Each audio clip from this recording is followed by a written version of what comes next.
5 ppm was able to enhance the yield. So this type of strategies can be employed by the farmers to enhance their yield in the era of the climate change or era of the tolerance, drought or high temperature tolerance.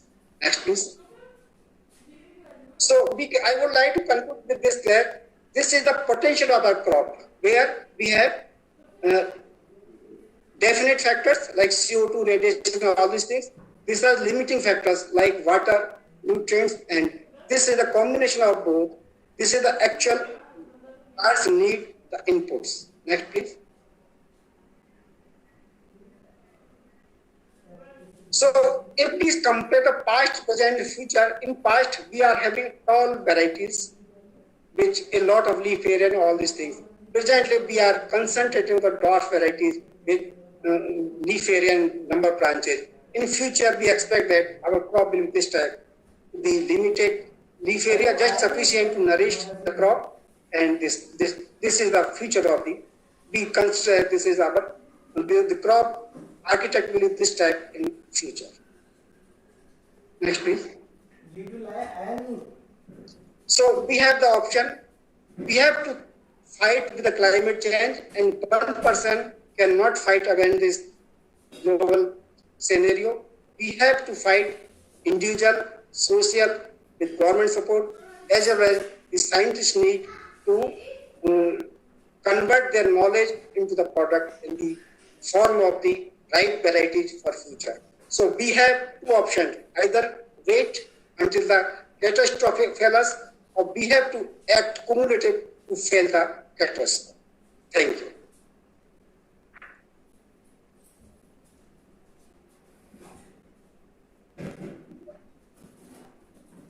Thank you so much, sir. Very swiftly we moved through the presentation and very, very categorically put across the important facts and figures for the upcoming phase of agriculture, and yes, of course, the important crop side as well. So we have a couple of questions coming up from across platforms. With your due permission, shall I start taking up the questions? Yes. Great, thank you. So the first question is coming out from Mr. Radhesham Sen. He wants to understand the oil of Citrullus colocynth is used for industrial purposes. Is it edible? And if it is edible, can the oil from this crop be helpful in meeting the demand of our country in edible oils?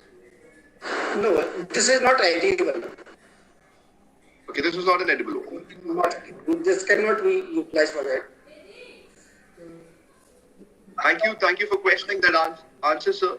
The next question is coming from the Facebook Live platform, and the one who wants to ask the question is Ms. Kusum Seni. He wants to understand, you have said that the wheat and rice production will reduce in 2020 because of high impact of temperature. So can we grow field crops in the protected cultivation area to prevent climate change or climate impact on these crops? Actually, in case of vegetables, we can go for field for protected cultivation. But for cereals and rice, it is not possible practically because we cannot protect all the entire globe. So we have to think for alternative. Right, we have to think an alternative. Next question. The entire globe we can protect agriculture. 10%, 20% we can think for protective agriculture, which is successful in the vegetables only. Because again, there is the problem of the photoperiodism. They will not convert it to the reproductive phase. And entire field we cannot cover, particularly in case of cereals. The farmer will not get a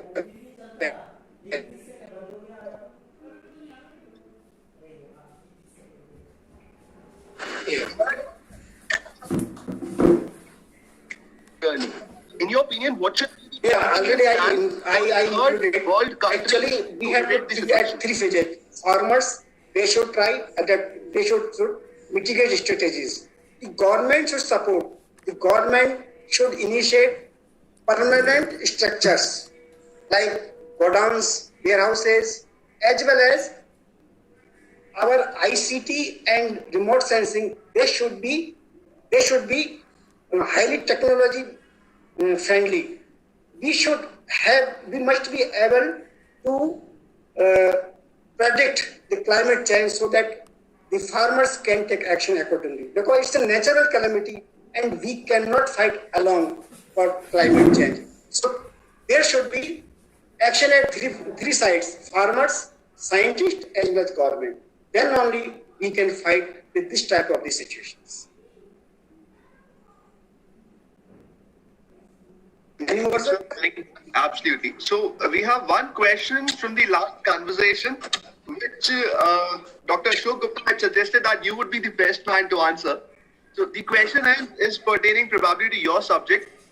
One of the recent trends in plant breeding program is QTL mapping. In your opinion, is it paying or is it just a fancy science? Also, the adoption rate of GM crops in India is very poor. We want to understand the reasons behind that as well. Yeah, the first question, QTL. QTL is really a good quantitative trait loci. And this technique gives us the idea that which trait is important and which trait, where it lies in the chromosome of a crop and how we can transfer. And the people are working, and nowadays we know that suppose we want to discuss our salinity. Nowadays, because of this Q2L, we know that each chromosome have the genes responsible for salinity tolerance and what is their location. Once we know the location, then only we will have the molecular biologist would be able to transfer this character to the next crop. So it is very important to study the Q2L. As far as GM crop is concerned, actually, if we compare foreign countries, it is in America, sorghum, maize, all 40% area is being covered by GM crop. But Indian situation, we are not open. But in my opinion, it should be open because only cotton we are permitting, and brinjal is almost ready, and some more crops are also in pipeline. And government should think, and they should open after proper testing if they are not hazardous to the humans. Thank you, sir, for well handling all the queries and for absolutely taking us to a very very clear picture of the implications of